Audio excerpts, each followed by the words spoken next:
the Kings, they have, this season they're 10-3 versus teams that are below 500. This is an important stretch of 15 games coming up because 13 of their next 15 teams, as it stands now, have losing records.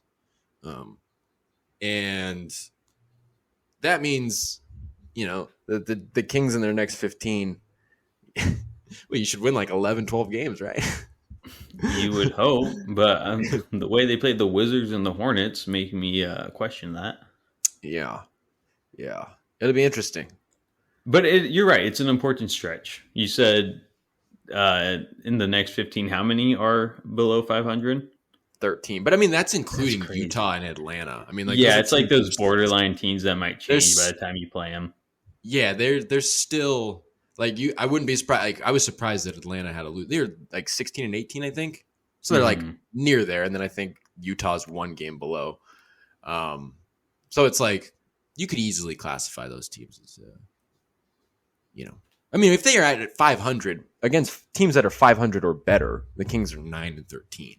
So, it's a fine line with those teams, I guess is what I'm saying.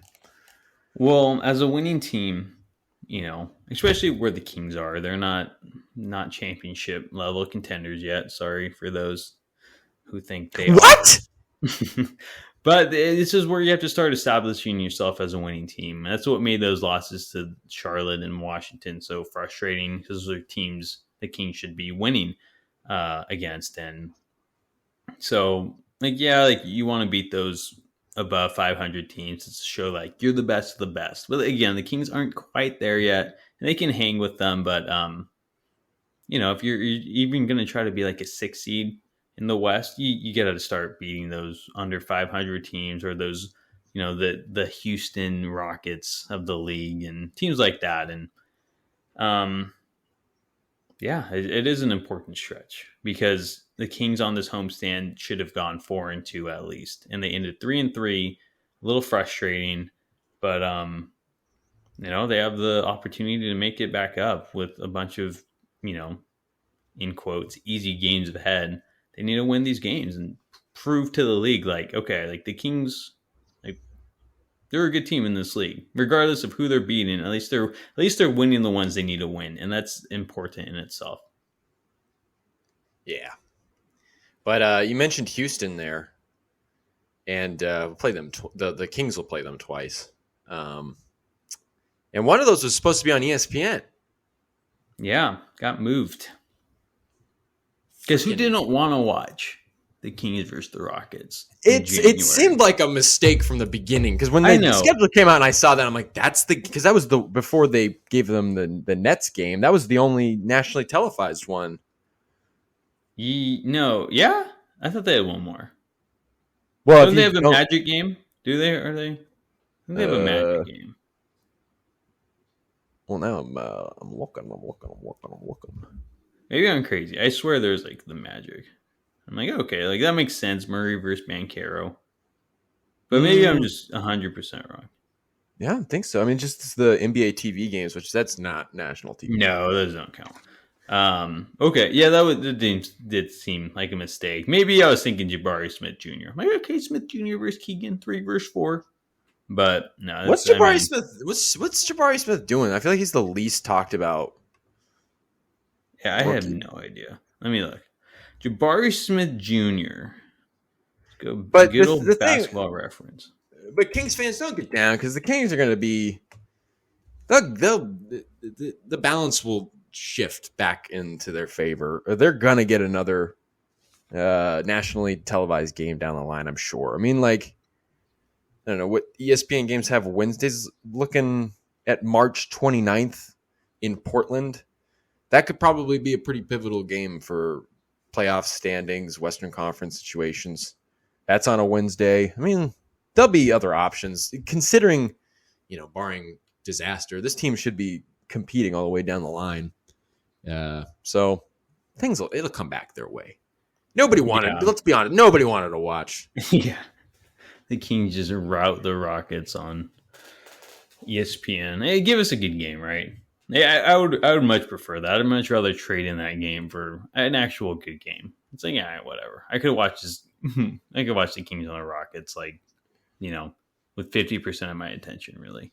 But and still barely care. Yeah, the Kings won by 10. Hopefully, right? I'm just gonna jinx it. Rockets win by 35, which would have been terrible too, right? If it's on national television. There's not much of a win-win there. But yeah, I agree. I think the Kings they'll get that opportunity later because the Kings are again proving that they are a playoff team in this league. So yeah, they might change one of those games again. That Portland game in February or March, you said it could be an important one where ESPN's like, oh, okay, well, let's probably move the Magic Charlotte game, and then they're going to be like, oh, okay, so one national televised game a year. Would Mark Jones do the ESPN game? I hope not. I think he would. Something tells me that they would. I feel like that's I don't know if it's a complaint. Maybe I'm willing to admit I'm wrong on this or reading too much into it, but it's like there's an element to Mark Jones that I feel like he takes a lot of credit for the perception change of the Kings.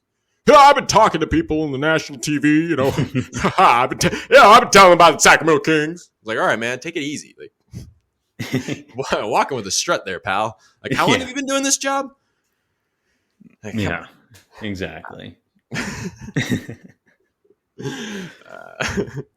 But yeah, it'd be a big stretch coming up though. They gotta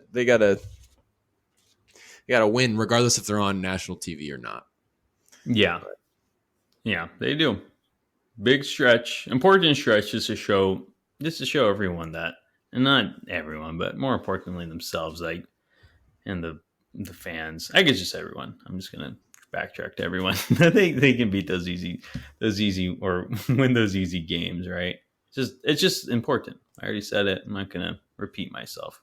Important stretch. Need to win a handful. They need to have a winning record at the end of these 15 games. Yeah, but back-to-back time, Utah, Atlanta, which is a weird one. Go from Utah back home to play Atlanta.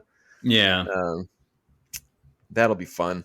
Utah's that first Utah game was really fun. That would have been a good one for national TV. I know. That was a very fun game. Yeah. So that'll be interesting to see what they do against them again, and then a second of a back-to-back again against Atlanta. And Kevin Huerter can't get adequate rest before he plays his former team. I know. But poor guy. Hopefully he comes in with the chip. He's shooting really well. He's over the last 7 or 8 games, he's shooting like over 43%, I think. Yeah, he's back. He's got that stroke back, so that's. And when the Kings shoot over 35% from 3, they generally win. I think 36, something like that. It's probably with most teams, but still. Kevin Huerter starts with him, right? You shoot over 35 from 3. He better have 3 threes that game. Yeah. So no, it's been a tough stretch. Like 6 games in 9 days, like back to back 3 and 4 nights. So you had Denver, 2 Denvers, and the Jazz.